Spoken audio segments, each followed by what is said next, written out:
अस्सलाम वालेकुम, नमस्कार, सत श्री अकाल एंड गुड इवनिंग। मैं हूं अर्जू काज़मी और आप देख रहे हैं पॉइंट ऑफ व्यू।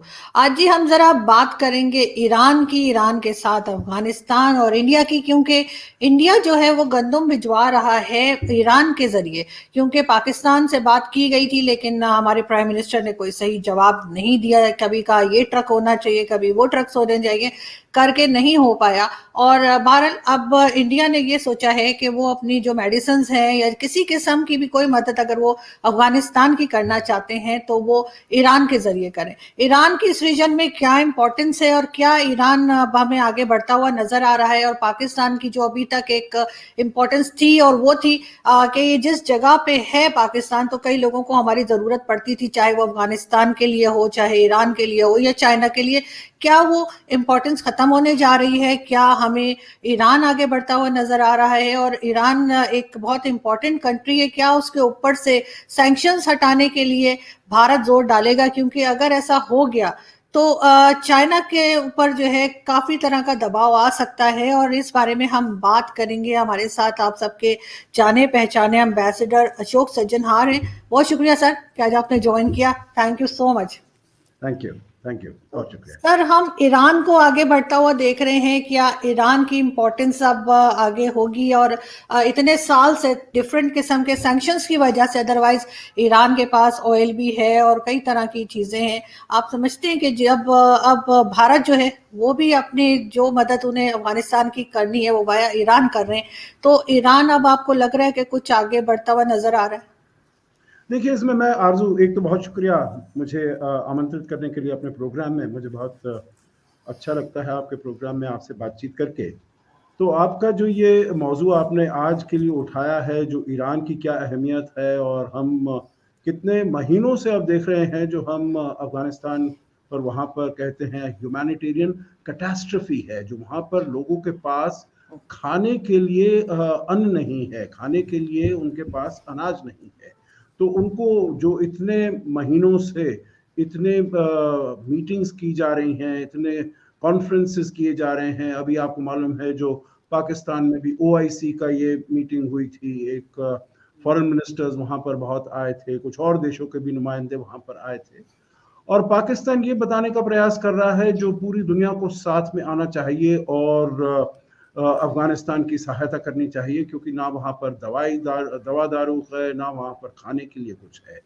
तो देखिए, अगर पाकिस्तान ये इसमें जेन्युइन ये चीज समझता है, जो वो अफगानिस्तान के जो 38 मिलियन लोग हैं उनकी वो सहायता करना चाहता है, उनकी मदद करना चाहता है, तो उसको देखिए, हमने करीब 2 महीने हो गए, आपको याद होगा करीब 17 सितंबर, तो मतलब 3-4 महीने हो गए, जब प्रधानमंत्री मोदी ने शंघाई कोऑपरेशन ऑर्गेनाइजेशन में बातचीत की थी और उन्होंने कहा था जो हम जो मानवीय सहायता है, ह्यूमैनिटेरियन असिस्टेंस है, सपोर्ट है, वो हम अफगानिस्तान के लोगों के लिए बिल्कुल मुहैया कराएंगे, भेजेंगे। और यही हमने 20 तारीख को जब मॉस्को में एक अफगानिस्तान के ऊपर मुलाकात हुई थी, भारत उसमें था और भारत ने उसमें ये कहा।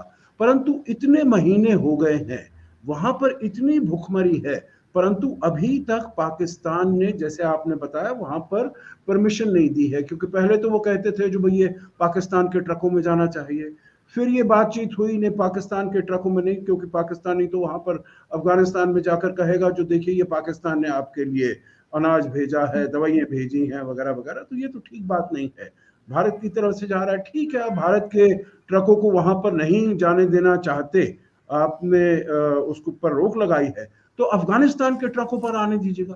तो उसमें भी नहीं हो रहा है। तो मेरे विचार से इससे सबसे पहले तो जो पाकिस्तान का जो हिपोक्रेसी है, जो असल में वो अफगानिस्तान के अगर लोगों की वो सहायता करना चाहता, मदद करना चाहता, तो उसको कोई इसमें दिक्कत नहीं होनी चाहिए थी। और अभी तक हमने देखिए आरजू, यहाँ पर 3 इंस्टॉलमेंट्स मेडिसिन की, एक तो 1 million doses of corona virus की जो वैक्सीन है उनको भेजा है बाय एयर, और ये हमने भेजा है एक तो दुबई के थ्रू एयर, क्योंकि हमारी तो वहां से एयर कनेक्टिविटी है नहीं अफगानिस्तान के साथ, काबुल के साथ, और एक ईरान के थ्रू। और 3 हमने ऐसे कंसाइनमेंट्स भेजे हैं, करीब 1-1.5 टन का, 2 टन का वगैरह। अब आपने पूछा है ईरान के बारे में, तो ईरान और भारत के संबंध आपको पता है बहुत ही पुराने हैं, सिविलाइजेशनल हैं, हिस्टोरिकल संबंध हैं। और वहाँ पर एक जो साउथ में एक तो और पोर्ट है बंदर अब्बास जिससे कि कनेक्टिविटी होती है, परंतु एक और पोर्ट है जिसका नाम है चाबहार, और उसको काफी सालों से डेवलप किया जा रहा है। तो आपने बिल्कुल ठीक कहा, जो जब ये सैंक्शंस लगे थे तो तब भारत उसका प्रयोग नहीं कर पाया, परंतु 2015 में जब बराक ओबामा की सरकार थी, जब वो वहां पर प्रेसिडेंट थे अमेरिका में, तो तब यहाँ पर उन्होंने सैंक्शंस हटाए, जिसे कहा जाता था JCPOA, joint comprehensive plan of action. तो उसमें उन्होंने सैंक्शन हटाए तो चाबहार को डेवलप किया गया, और भारत ने बहुत जल्दी उसको डेवलप किया। और उस समय भी करीब 2019 में तालिबान के आने से पहले करीब 75,000 टन हमने as a aid help Afghanistan को ये गेहूं के भेजी थी, गंदम का भेजा था उनकी सहायता के लिए। तो अब जो आपने बात कही है बिल्कुल ठीक बात कही है, जो क्योंकि पाकिस्तान इतना आनाकानी कर रहा है, कुछ वो डिसीजन ही नहीं ले पा रहा है, ना स्वयं ना हम, तो इसीलिए अब बातचीत हो रही है। 8 तारीख को हमारे विदेश मंत्री की बात हुई ईरान के विदेश मंत्री से, और उन्होंने कहा आप हमारे द्वारा भेजिए, चाबहार से भेजिए, और इसीलिए अब इस बात को शायद वैसे ले जाना पड़ेगा। तो इससे मैं समझता हूं जो पाकिस्तान एकदम से एक्सपोज हो जाएगा, जो असल में उसका मतलब उसका जो ऑब्जेक्टिव है अफगानिस्तान के लोगों की सहायता नहीं है, परंतु वो अपनी पॉलिटिक्स को आगे ले जाना चाहता है। तो सर वैसे ये सब करने में यानी ईरान के थ्रू ले जाने में जो है वो भारत को पैसे ज्यादा देने पड़ेंगे, जाहिर है कि वो रूट चेंज होगा और ज्यादा एक्सपेंसेस पड़ जाएंगे, लेकिन कहीं इंडिया ये सब कुछ इसलिए तो नहीं कर रहा कि जरा पाकिस्तान को नीचा दिखा दे, क्योंकि पाकिस्तान तो अभी ये रियलाइज ही नहीं कर पा रहे। एक हमारे यहाँ कहा जाता है ना कि जिस वक्त कोई भी इंसान या कोई ये समझे कि मेरे बगैर तो काम चलना ही नहीं है, वो एक बड़ी खुशफहमी या गलतफहमी होती है अपने बारे में। तो क्या पाकिस्तान को भी इस वक्त आप समझते हैं कि कोई खुशफहमी है कि मेरे बगैर तो काम होना ही नहीं है, ये कैसे पहुंचेंगे वहां तक? तो अगर ईरान बीच में आ जाएगा, बेशक ज्यादा पैसे देने पड़े लोगों को, लेकिन हम ऑटोमेटिकली साइडलाइन हो जाएंगे। लेकिन क्या भारत जो है वो अपने ज्यादा वसाइल या ज्यादा अपने एक्सपेंसेस करेगा सिर्फ इसलिए कि पाकिस्तान को साइडलाइन कर दे? नहीं, हमें देखिए पाकिस्तान से हमें कोई लेना देना नहीं है। हमारी तो जो बातचीत हो रही है आरजू, वो हो रही है जो कैसे अफगानिस्तान के लोगों की सहायता की जाए। वहां पर भुखमरी है, वहां पर दवाई नहीं है, वहां कुछ इस प्रकार के वो नहीं है, साधन नहीं है, तो कैसे उनकी तरफ पहुंचाया जाए। अब ये जो हम 50,000 टन गेहूं भेजेंगे उसका पैसा थोड़ी लेंगे। आपने ये भी देखा होगा जो पिछले 20 साल में 2001 से लेकर 2020 तक भारत वहां पर रहा है अफगानिस्तान में, तो वहां पर उसने $3 बिलियन इन्वेस्ट किए हैं। देखिए वो इसके लिए नहीं है, वो कोई कमर्शियल इन्वेस्टमेंट नहीं है जो हमने वहां पर वो पैसा लगाया है उसका हमको कोई या ब्याज आएगा या कोई उसका मुनाफा हमें होगा, नहीं।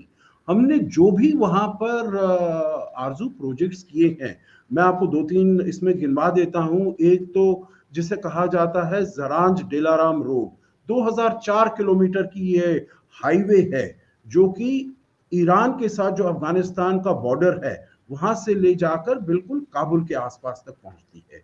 दूसरी है पूल खुमरी ट्रांसमिशन लाइन, जो उज्बेकिस्तान से बिजली आती है, उसको पूल खुमरी से लेकर काबुल तक ये कैसे बिजली पहुंचे वो ट्रांसमिशन लाइन हमने सेटअप की है। वहां पर की पार्लियामेंट बिल्डिंग, उसको भारत ने वहां पर बनाया है। एक और है बहुत ही हेरात में, सलमा, आप तो अच्छी तरह वहां की ज्योग्राफी जानती होंगी, समझती होंगी, वहां पर है सलमा डैम, जिसको अब अफगानिस्तान इंडिया फ्रेंडशिप डैम कहा जाता है। बहुत ही वहां पर मुश्किलात से, क्योंकि बहुत पहाड़ी इलाका है, पत्थर वगैरह ऐसे हैं, परंतु वहां पर हमने ये मल्टीपर्पज डैम बनाया है। उसके अलावा जो वहां पर 34 प्रोविंसेस हैं अफगानिस्तान की, उसमें करीब हमने 500 high impact community development project, जिसमें स्कूल हैं, हॉस्पिटल हैं, इस प्रकार की चीजें वहां पर बनाई हैं। तो ये इसके लिए नहीं है जो हमको वहां से कोई फायदा हो रहा है, मुनाफा हो रहा है, परंतु इसलिए है जो अफगानिस्तान के जो लोग हैं